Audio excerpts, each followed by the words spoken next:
둘째 마당 6장 진행하고 있고요. Shared Preferences라고 하는 거를 같이 한번 확인해 보도록 하겠습니다. 어떻게 사용하는지를 한번 보죠. 화면에다가 입력 상자 하나 추가해 볼게요. Plain Text라고 하는 거를 화면의 위쪽에다가 하나 갖다 놓고요. 그 다음에 이 화면의 아래쪽에다가 버튼 한번 갖다 놓습니다. 버튼을 하나 갖다 놓고요. 그 다음에 이 버튼의 위쪽 연결점을 입력 상자의 아래쪽하고 연결해서 이렇게 구성을 하고요. 그 다음 버튼 추가를 하고 버튼의 요 아래쪽에다가 갖다 놓도록 합니다. 자, 입력 상자는 우리 아이디를 input이라고 한번 해볼게요. input 1이라고 할까요? 자, input 1이라고 아이디를 넣어보고요. 그 다음에 버튼 같은 경우에는 자, save 버튼이라고 넣어보겠습니다. B는 대문자고요. 그 다음에 세 번째, 자, 요 두 번째 버튼이죠. 자, 위에서부터 세 번째가 되겠고요. 자, 요거는 자, 로드 버튼이라고 해보겠습니다.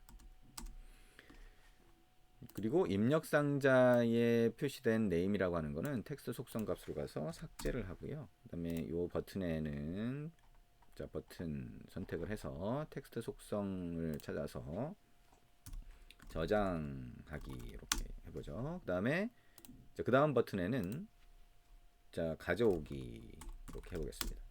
저장하기 버튼을 눌렀을 때는 입력 상자에 입력한 사용자가 입력한 글자를 저장하고요. 그 저장할 때는 Shared Preferences를 사용을 합니다. 그래서 간단한 데이터를 임시로 저장하는 그런 형태를 생각을 해보면 되겠네요. 자, 코드로 한번 갑니다. 자, 코드로 한번 가서 메인 액티비티 쪽으로 가면 되겠죠. 여기로 가서 이제 onCreate의 중괄호 안쪽에 이렇게 추가를 합니다. onCreate 함수의 안에 넣어야 자, 우리가 하라는 대로 이거 동작을 하겠죠. 자, 버튼에 어떤 기능을 등록하는 거다라고 보면 될 것 같습니다. 세이브 버튼 점 set on click listener 엔터 이렇게 하고요. 자, 로드 버튼 점 set on click listener 엔터 이렇게 해봅니다. 자, 저장하기 버튼을 눌렀을 때 우리가 저장을 하는 코드를 한번 넣어볼게요. 이걸 별도 함수로 분리하고 그 함수를 호출하도록 만들어도 될 거고요.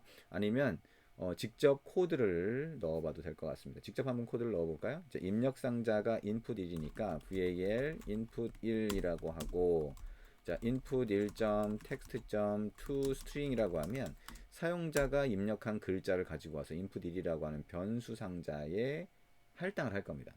그죠? 변수 상자에 넣어주게 되겠죠. 자, 그러면 이 변수 상자에 넣어준 다음에 이거를 shared preferences로 한번 저장을 해볼 거예요. 간단한 데이터를 저장한다라고 보면 될 것 같고요. shared preferences는 자, get shared preferences라고 하는 함수가 있습니다. 자, 이렇게 함수를 호출을 하고요. 여기다 이름을 줍니다. 이름은 우리가 어디에 이 데이터를 저장할 거냐라고 생각을 하면 될 텐데요. 자, pref라고 한번 이름을 붙여볼게요. 자, 이름은 다른 걸로 넣어도 상관은 없습니다. 그리고 자, 여기에 모드라고 되어 있는데요. 자, 모드 private이라고 하는 게 있죠. 엔터를 치면 이렇게 들어갑니다. 이거는 뭐 프라이빗이 있으니까 퍼블릭도 있겠네라고 생각할 수 있지만 프라이빗을 거의 일반적으로 그냥 쓴다라고 생각을 하면 될 것 같습니다. 지금 보안 때문에 프라이빗 모드로 해서 쓰는 걸 일반적으로 생각을 하게 됩니다.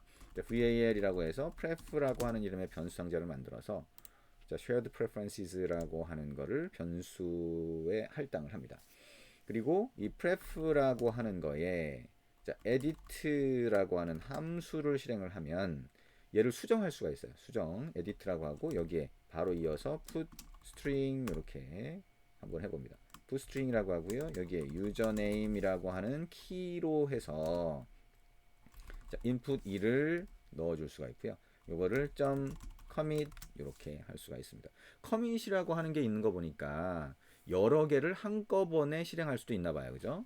그러니까 우리가 commit이라고 하는 거는 하나의 함수가 아니라 여러 개의 함수를 실행해라 라고 쭉 기록해 놓고 그걸 commit하는 동시에 한꺼번에 실행을 하는 그런 게 이제 commit이라고 할 수가 있겠죠. 자, 그런데 이 코드를 이런 형태로 쓸 수도 있고요. 요 코드를 조금 다른 형태로 쓸 수도 있어요. 그러니까 여기에 pref라고 하고 edit라고 보면 이게 람다식이 들어갈 수가 있죠. 람다식 형태로 이렇게 들어갈 수가 있습니다. 여기 보면 에디터의 유닛 이렇게 해서 집어넣는 걸 볼 수가 있죠. 여기 중괄호를 쓸 수가 있다는 얘기가 돼요. 그러니까 우리가 여기 보면 여러 개의 함수를 호출하고 한 번 딱 해서 바로 실행할 수 있는데 그게 전부 다 preferences라고 하는 걸 쓰고 있는 거죠. 그래서 edit의 중괄호 엔터 이렇게 쓰면 여기서 preferences, shared preferences라고 하는 거를 계속 조작하는 코드를 넣을 수가 있어요. 그래서 toString이라고 하는 거를 그냥 여기다 집어넣고 그 다음에 commit이라고 하는 거를 이 밑에다 집어넣고 이렇게 할 수가 있는 거죠. 그리고 toString을 이 안에서 여러 번 할 수가 있는 거예요. 그러면 이게 이제 마지막에 커밋이 되면서 실행이 되겠죠. 그래서 코틀린에서는 요 위의 코드보다는 요 코드를 사용하는 게 더 간결하다라고 생각할 수 있습니다. 위에 걸 사용하든 지금 우리가 사용한 이걸 사용하든 별로 뭐 차이는 없습니다. 뭐 기능적인 차이가 없죠. 근데 형태적인 것도 사실 위에 걸 더 선호하냐, 이 지금 우리가 사용한 이걸 선호하냐의 차이인 거지. 어떤 게 더 옳다라고 얘기하기는 상당히 힘든 것 같습니다. 이게 좀 더 간결하다고 생각을 하면 또는 명확하다라고 생각을 하면 이거를 사용할 수 있고요.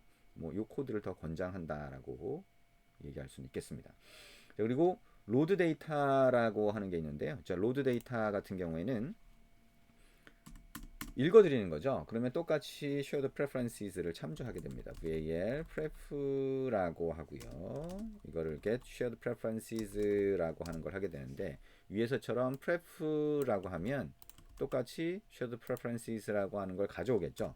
그래서 이 pref가 있는데 이 가져올 때는 우리가 그냥 이 pref라고 하는 거를 에디트를 안 하고 그냥 가져오면 됩니다. 그래서 pref.get 여기 보면 string이라고 있고 키를 입력하도록 되어 있죠. 위에 유저네임이라고 하는 걸로 한번 넣어봤으니까 자 키를 이렇게 입력을 하면 되고요.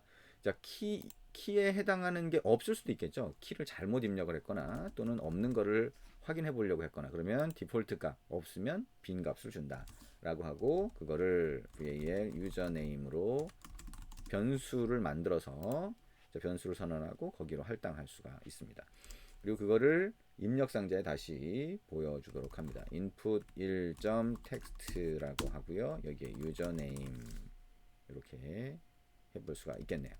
자, file 유저네임 이렇게 했는데 보면 유저네임이라고 하는 거에 editable이라고 나오네요. 그죠? getString 했을 때 얘가 글자가 아니라 editable이더라. 그러면 username.toString 이렇게 하면 자, 스트링 형태로 가져올 수가 있겠죠. 자, 여기 여전히 마찬가지 상황이네요. 자, 그러면 요 텍스트라고 하는 속성에 대한 거라서 그런 거고요. 뭐 이거를 그냥 .setText라는 함수를 실행하면서 넣어줘도 됩니다. 유저네임 이렇게 되겠죠. 이런 형태로 우리가 다시 변경을 해봤고요. 그러면 setText 유저네임이니까 그대로 가져와서 출력을 할 수가 있습니다. 자, 한번 실행을 해보도록 하겠습니다. 어떻게 동작한다는 건지는 실행을 해보면 여러분이 쉽게 이해를 하실 수가 있을 겁니다. 자, 실행을 하고 앱이 이렇게 화면을 띄워주게 되면 저장하기 가져오기 버튼 있죠. 그리고 여기에다가 자, john이라고 한번 입력을 해봅니다. john이라고 입력을 하고요. 그 다음에 저장하기 눌러봅니다. 그러면 아무런 뭐 메시지는 보이지 않죠? 근데 앱을 종료를 했다가 자, 다시 실행을 해볼게요. 다시 실행하고 저장하기를 하지 않았는데 가져오게 하면 이렇게 표시가 되는 것을 확인할 수가 있습니다. 이게 파일로 내부적으로는 저장이 되게 되고요. 그 파일에 저장된 정보를 얘가 가져오는 거죠. 그리고 저장을 할 때는 이런 형태로 저장할 수 있다라고 생각을 하시면 될 것 같습니다. 이렇게 해서 우리가 shared preferences라고 하는 걸 이용해서 간단하게 데이터를 저장했다가 가져오는 방법을 같이 한번 살펴봤습니다. 이 데이터 저장하는 것만 하더라도 우리가 나중에 보면 데이터베이스라고 해서 이 단말에 데이터를 데이터베이스 이용해서 저장하는 거. 그러니까 데이터베이스를 사용하니까 체계적으로 저장했다가 체계적으로 불러올 수가 있겠죠. 그래서 그런 방법들을 보게 될 거고요. 그 다음에 원격지에 있는 데이터베이스에 저장했다가 가져오는 방법도 보게 됩니다. 파이어베이스 쪽에 보면 파이어베이스라고 하는 거에다가 데이터를 저장했다 가져올 수가 있어요. 그러니까 서버 역할을 하는 거죠. 그래서 그런 방법도 사용을 할 수가 있습니다. 그리고 파일에다가 단말의 파일에다가 뭔가를 저장했다가 파일 그대로 읽어오는 그런 방법도 있을 수가 있는데요. 지금 우리가 본 것처럼 파일에 똑같이 얘도 저장을 하기 때문에 파일에 저장을 하면서 키를 준다. 그죠? 키와 값으로 구성이 돼서 거기에 해당하는 값을 파일에서 읽어올 수 있다라고 하는 거. 자, 이렇게 생각을 하시면 될 것 같습니다. Shared preferences라고 하는 것까지 같이 한번 봤고요. 이제 우리가 레이아웃이라고 하는 거에 대해서 좀 더 자세하게 깊이 있게 들어가서 한번 보도록 하겠습니다. 레이아웃을 익숙하게 알고 있거나 또는 이번 장에서 하고 있는 내용을 알고 계신 분들이 있을 거예요. 기존에 앱 개발을 해보셨던 분들은 이런 내용들을 기존하고 좀 비교해 가면서 코틀린의 형식, 코드 형식이 어떻게 다른지 정도를 비교해 가면서 정리를 하시면 될 것 같습니다.